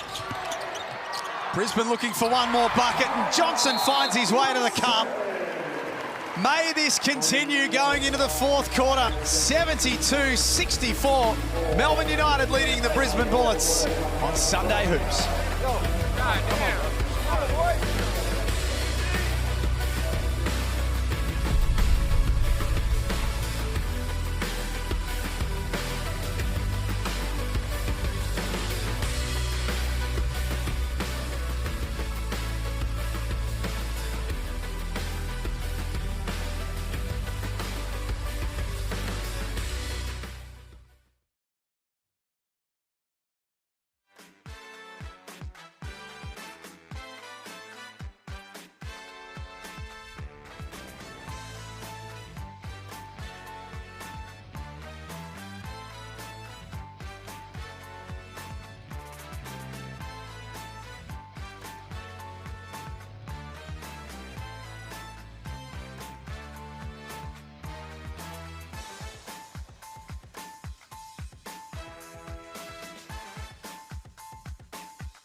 It's Melbourne United who lead at three-quarter time at Nissan Arena, 72-64 in a third quarter that was completely taken over by Chris Golding from outside. Well, it was, but to Brisbane's credit, that last couple of minutes we saw some made baskets, but it was all about Chris Golding in that quarter, the way in which he was able to turn it on. 5 of 7.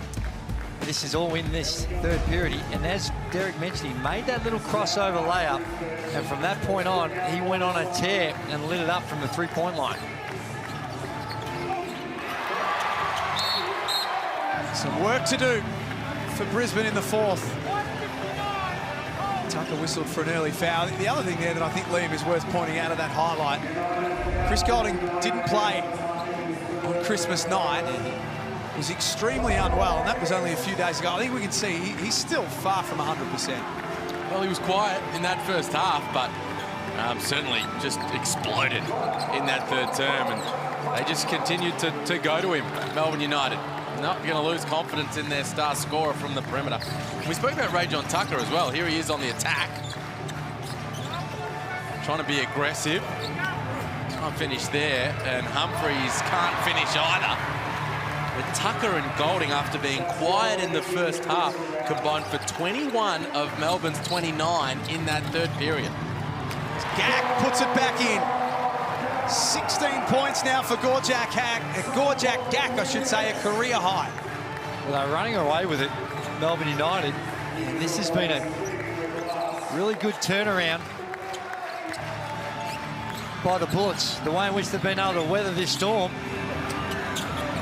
Marlowe took it to the rack, and Humphreys had it, but then lost the ball. The Bullets charge forward. Mitchell on the alley-oop! Oh, my! Hammers that thing down with authority. Well, we've seen two of the better alley-oop plays all season.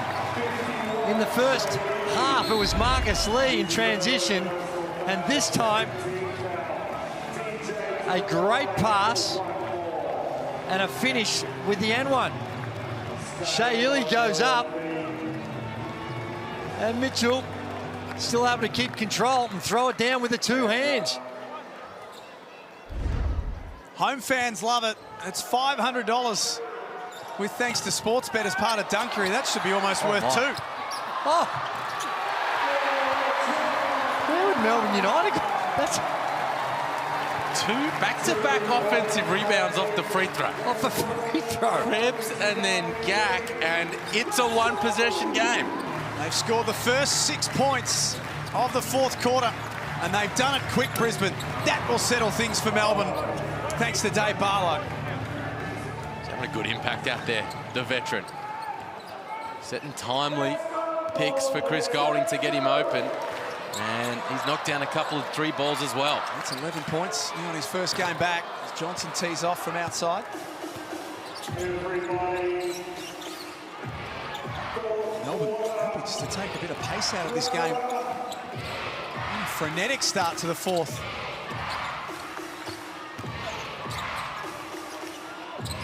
Nice finish from Tucker. Back-to-back buckets for Melbourne.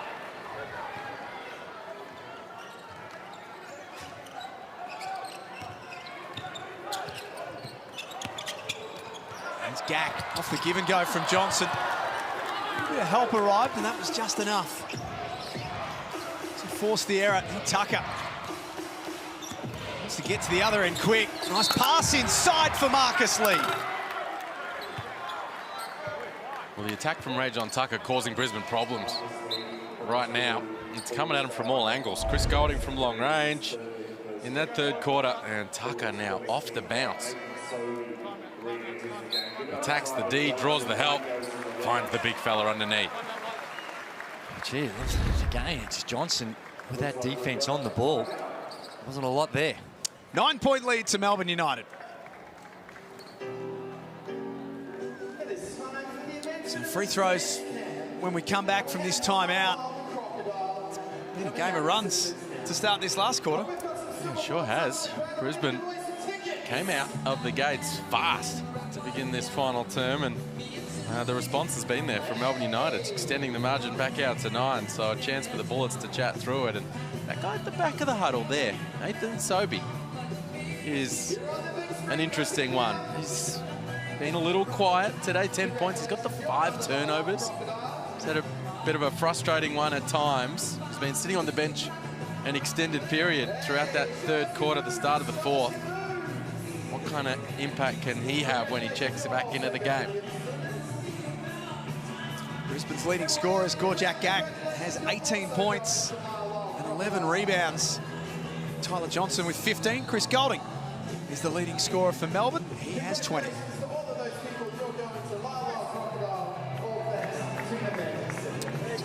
It's a 9-point lead for Melbourne United on Sunday Hoops. Brisbane got it back to 2. And then Melbourne scored the next 7 points And Marcus Lee will be on the free throw line to push that lead back into double figures. Yeah, and they bring back Sobey. And as Liam, you were mentioning, when they made their charge, Nathan Sobey was sitting on the bench a considerable portion of it. Now, a lot of that can be just coincidental, but Nathan Sobey, in his recent, the last 3 games, averaging 28 points a game. Only has the 10 in this one. He's coughed it up a bit too, Drew. He had the 7 turnovers the other night. He's got 5 thus far in this one. Melbourne 9 wins and 12 losses for the season. As we highlighted off the top today, every game a mini elimination final for them. A couple of opportunities. It's a Brisbane ball from the baseline. He's just been struggling with his touch a little bit. Well, here to begin this 4th quarter. He is, but he has been a beast on the O boards. He's got 12 boards, 9 of them coming on the offensive end, and they're the ones, as he matures and gets more confident and perhaps a little bit physically stronger, he's going to make those. He's missed a few bunnies around the basket that you'd normally expect him to make. Golding got past Krebs. Gack got a little piece of that one. They kick it back out to Tucker for 3. It's a game changer for Melbourne United and for Ray John Tucker when he's hitting the 3 ball. That is the main reason he's been piling on the points in recent times. Wasn't there in the first half, but 2 big ones here in the second. I think he's hit his last 4 in a row. He's 2 of 8 now. He's 6 of 12. Been pretty patient about the way he's gone about it. Early on in the season, Ray John Tucker, you'd see when he perhaps wasn't getting it, he was taking some ill-advised shots, rushing things, but shown great poise and maturity in letting the game come to him somewhat. Now, he's always going to get that level of attention that he's going to have to create things himself, but just finding his times, picking his times, and as such, his efficiency is picked up a lot more than it was early on in the season. Round 13 finishes off tomorrow night. Illawarra will play host to the Cairns Taipans at the Wynn Entertainment Centre. The Snakes coming off an incredible 4th quarter comeback win last night.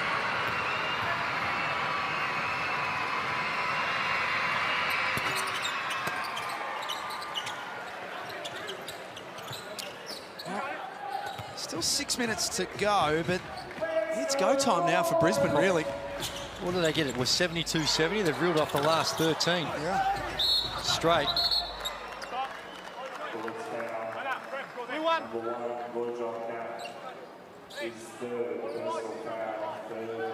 Gack picks up his 3rd.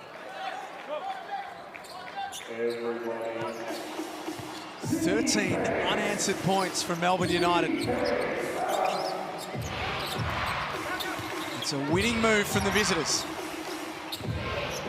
It's been inspired by Tucker, who kicks it out to Peatling.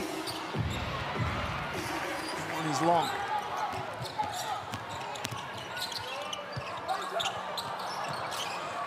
Almost gave that one up. Sobey there to try and sort that out. And Tucker's called for a block.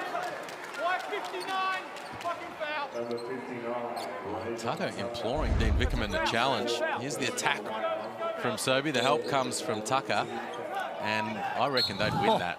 There wasn't a lot in it, was it? Dean Vickerman keeping the challenge up his sleeve. Krebs takes it to the basket. He'll be on the free throw line.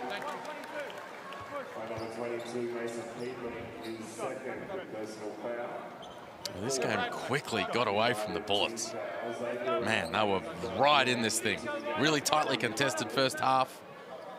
And then a scoring explosion from Chris Golding in the 3rd put Melbourne in front. And then all of a sudden here in this 4th quarter, a lack of touch around the basket and things getting away from them down the other end. It is. Man, it's a big old margin that they're staring at. Things are going well, and just Dean Vickerman now makes a couple of changes, trying to give his guys a rest. He takes Illy and Tucker out of the game. It's a run of 13 straight.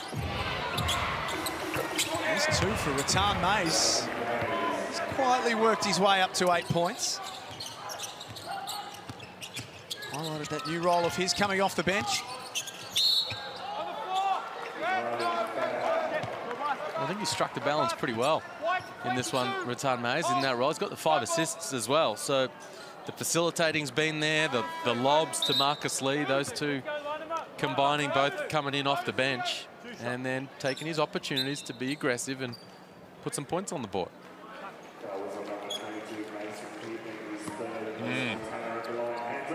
Oh, here we go.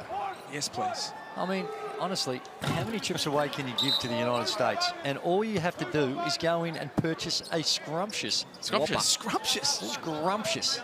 I mean, these things are a meal in itself. Have you seen the Whopper these days? I mean, it is a sizable type arrangement. When you get the value meal, you don't even have to do that. Just a Whopper, in the comp you go, off you go to the States. How easy would that be? Flame grilled. Flame grilled. Would you like to throw a little side serve of chips or something with it? Or? Absolutely. Be rude if you didn't. It's a wide open Peatling. He's thrown up nothing but air. Again. Now, he has got the ability to knock those down. Hasn't seen it here this afternoon, but he can knock him down and really spread the floor. Mason Peatling getting a bit of advice from the natives as he came off.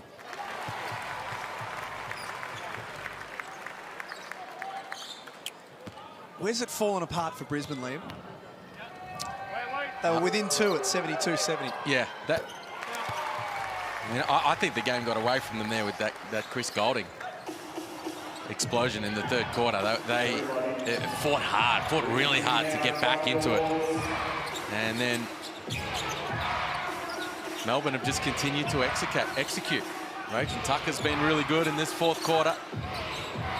And again, some gimmies around the basket. I thought a few there that they really should have made, and the scoreboard's got away from them. Second opportunity for them. Offensive rebound number 15 in the game. Make that 16. Goulding gave it up late for Barlow. Tip in by Newley. Completely unguarded.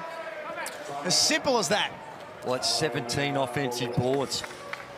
And a lot of them leading to easy opportunities like that. Sometimes you get lucky and the ball bounces deep and they don't hurt you as bad as what they have the Bullets here this afternoon.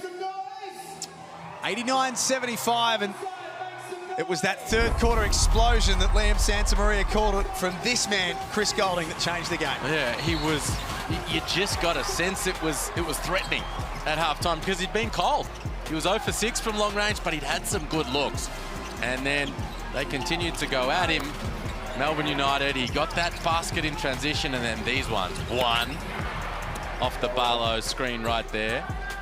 And here comes Barlow again, 2, and that's the third one.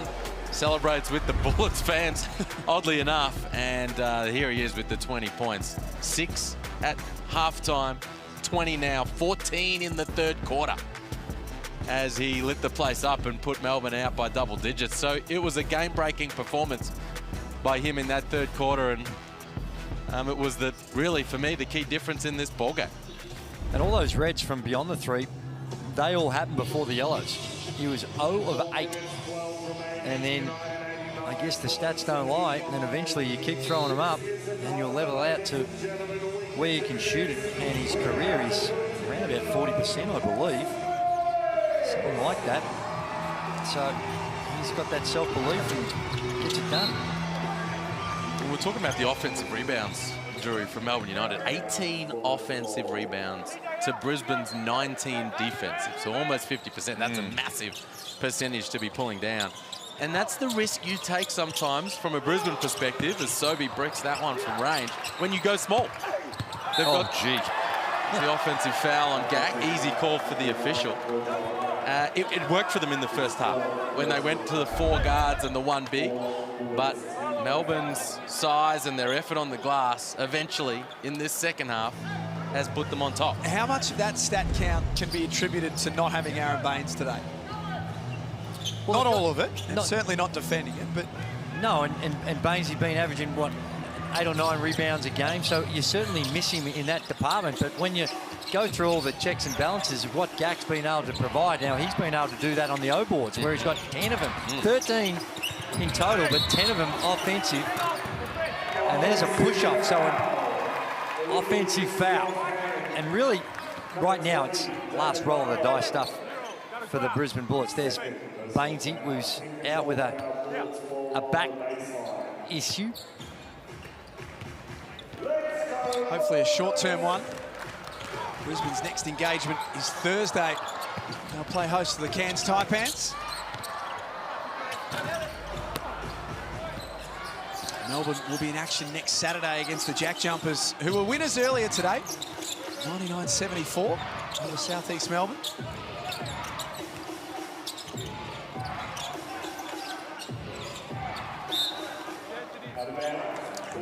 United ball, a Brisbane ball. Just doing enough to keep their season alive, aren't they? Melbourne United. They lost to Sydney, but 3 straight wins prior to that. Close this one out. It'll be 4 of their last 5. Johnson slips back court, and another easy bucket missed at the rim by the Bullets. That's just perceived pressure rather than actual pressure. Wide open and just short arm it. Try to get up there too quick, thinking there's got to be someone around me to block it. Elite pass by Jason Kadee to find him. Johnson in the corner. Doesn't get that to go. 2.5 minutes remaining. Melbourne United in complete control of this game. A reminder that scores were level at 43 each at half-time. It's been all Melbourne since then, and Brad Newley getting in on the act.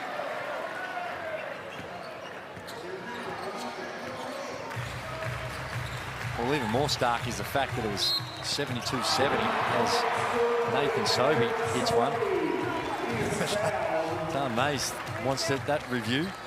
But I think when you land in their spot, it's always going to be hard to overrule. Let's get courtside to D-Rock. I think here in the second half, guys, we've seen the difference between a team that's really built around defense and being solid with their defensive principles and hoping at some point in the game they'll come through. And they did finally come through once Brisbane tied this game up, or got the game to 72-70. Now look what it's turned out to be. That's a 20-6 run. And that's game right there. And you know Dean Drewy is always going to concentrate the defense, and it paid off.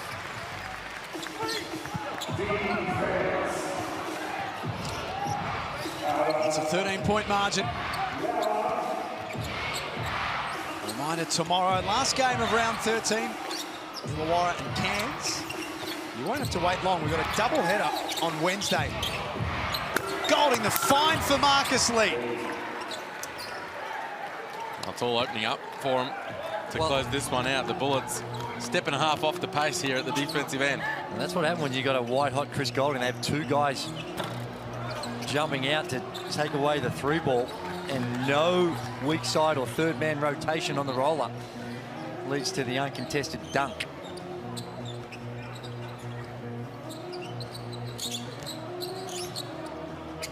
Shot clock now at 8. Golding swings to Illy, steps into that 3 with confidence and nails it. Same action. And that time the help does go to Marcus Lee. He sucks it into the paint, and Illy's open on the arc.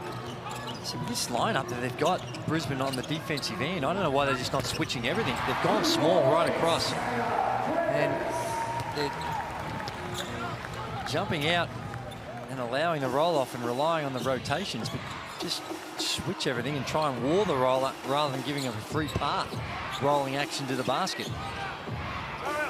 Beat them by 16 points, Melbourne, when they played in round 10. They're going to put a similar margin in the books this afternoon.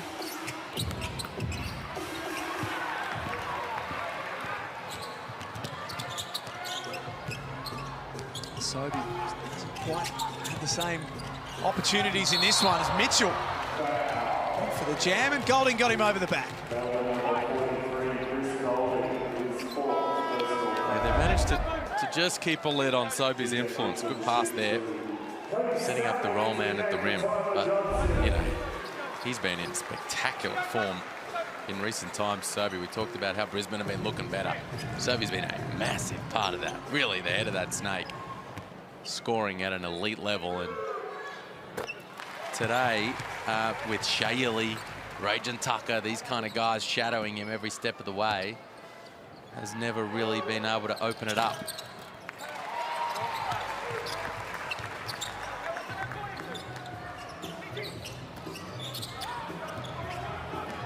Tucker can throw it up for Marcus Lee. He made a mess of the simple one. I saw him throw one down with one hand earlier in the game, and you can just see in the background, he knows he missed an opportunity. We did. Watch, it just slips out of his hands. He had it, just might be a little wet on the ball, and just getting up there, wanting to pull the whole ring down, getting very excited about being able to flush one down with some sort of authority, and squirts out of his hands. Melbourne's next encounter, as we mentioned, Saturday against the Jack Jumpers at MyState Bank Arena. That is, after what's gone on today with this win for Melbourne and Tasmania's win earlier, that becomes a monster next Saturday. Well, the Jack Jumpers down there, that atmosphere in MyState Bank Arena, elite again today, as they got that big win over Southeast Melbourne. And for Melbourne United, as they've said coming into this one, every game's massive. Every game's a gold medal game, Justin Schuller described it as, and resilient by them in this one. It's a danger game against Brisbane, whoever faces them at the moment.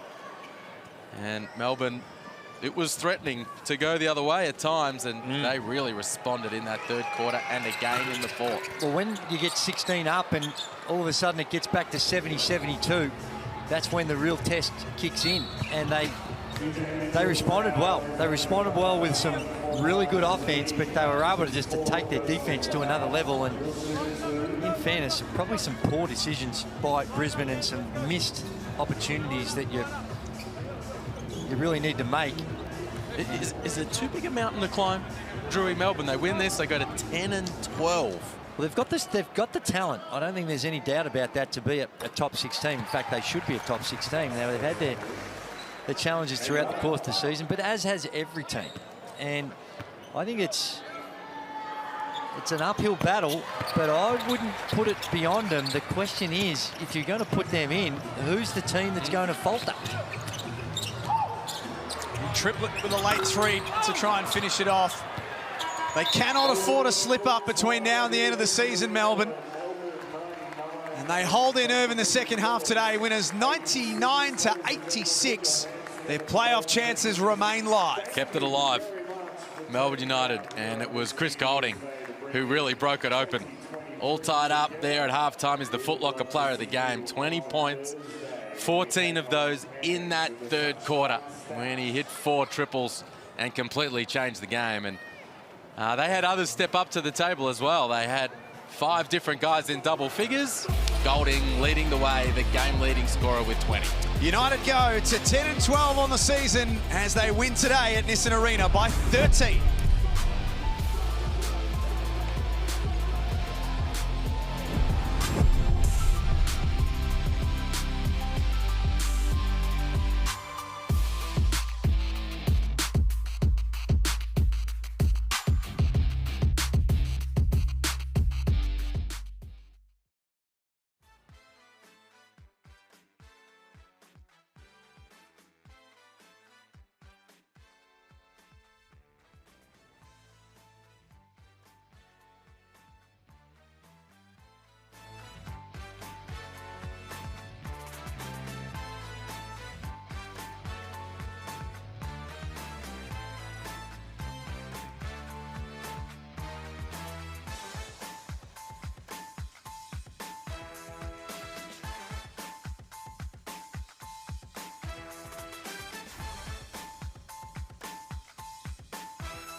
probably take them away. Great win by Melbourne United this afternoon, 99-86 over the Brisbane Bullets. They go to 10 wins for the season, and Andrew Gaze, scores were level at half-time. Melbourne did the damage in the second half. Yeah, and they did it from the three-point line. You see Dave Barlow and Chris Goulding in particular. They were lighting it up. Tucker got in on the act. They only had, 3-point field goal attempts made, 3 of 17 at the half. They ended up 13 of 35. So that was what we spoke about. They said if they could connect on those 3 balls, it would open the game right up. And that man there, that last 5 minutes of the third quarter was something special in the way in which he shot the ball.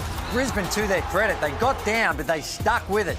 Continued to run the floor, and once the game got close, Melbourne United, they went to another level. And I thought at both ends of the floor, that last 7 or 8 minutes of the game was really important. If we take a look at the ladder, and there you see it, Melbourne United just hanging around. The 12 losses, they can't afford too many more, but they're playing some really good basketball.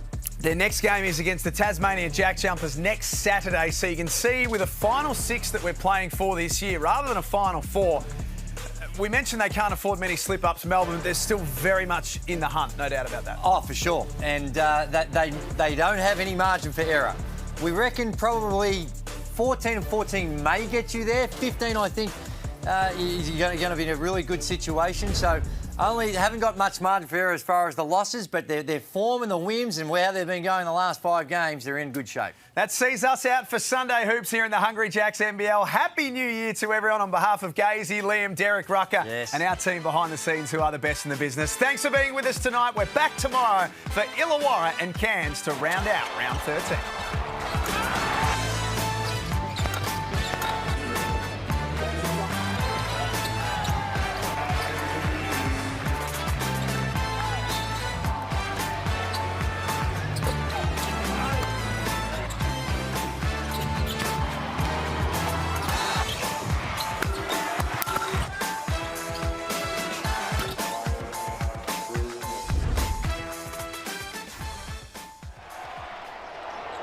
This program is brought to you by Hungry Jacks and Bunnings Warehouse.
Hello everybody and welcome. Happy New Year, Sunday Hoops. We're into 2023, but the NBL action continues to heat up. Big day, Melbourne.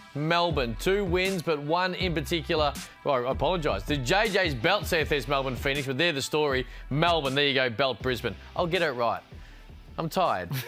Crossover, overtime. Liam Santa Maria, Damon Lowry, hello to you. Happy New Year, fellas. Happy New Year. There's a lot to get into. Southeast Melbourne Phoenix is the story for me, hence why I've made a mistake off the top. We'll get to that in a moment. But Rajon Tucker was brilliant today, and this Melbourne United team is starting to roll. 20 points, 6 boards for the man who, again, helped United on the road get the job done, and he joins us now. Mate, nice job, Rajon. You were brilliant. This team's starting to play a little more than we kind of probably expected them to at the start of the year. I don't know, we're doing the highlights of Rajon Tucker. I don't know, you got us, Rajon? I'm here, I can hear you. We got you, man. How you doing? I was just saying, you're starting to roll, you're looking comfortable, the team's looking a lot better. Oh, yeah, definitely. We finally got our full team back. You know, injuries in the first bit of the season. Now we're starting to roll, click, especially how we're supposed to the first game. Go ahead, Chris. I was just going to say, just personally, mate, you are obviously playing a little bit better than you were earlier in the year. Is it a maturing thing? Is it a fitting with the team thing? Is it getting used to the league? What do you put it down to, how you're finding your form right now? Just getting used to the league, the spacing. This game over here is totally different than the NBA. Just finding my spacing. You know, during the break, I worked diligently on my jump shot, so they had to play me honest to create more for my teammates and myself. So my coaches and my teammates have been, you know, telling me to shoot the ball, and they've given me the confidence to play my game. That's been a game changer for you, Ray John, no doubt about it. Hitting that 3-ball in recent times. Wasn't there in the first half today, but then wasn't in the second. Oh, when it got tight, 72-70 at one point late in that game, you guys responded. What was the difference for you guys when you turned that around and took control of the game? Just defensively, we got stops. We got the shots that we were looking for. We searched and hunted great shots, and CG got going super early, and that sparked us. And then I hit a couple threes, so that just got our confidence rolling, and we just took off from there. Ray John, Damon here, man. First of all, welcome to Australia. We haven't had a chance to have a chat yet, but like everybody's been talking about, your scouting report early in the season is way different than what it is now, man. And you got a couple coaches that I played against, Reese Carter and D-Mac. Can you give us some specific details of how they've helped your game turn around? I mean, they've been giving me confidence, like I said. I work on it after practices. Then I come back at nights and get my jump shots in. Me and D-Mac work, me and Reese work where I'm making 5 in a row down to 4 all the way, and I don't leave the gym until I finish that routine, and then I come back later and, do the same thing. So really just honing in on all my other aspects, floaters and different things of that nature, where they're really polishing me all the way around. Obviously, when it comes to the ladder, you're a little lower, and you heard from the camp, or at least from the assistant coach during the week, that like every game's it's a gold medal game. Every game it's do or die. So you play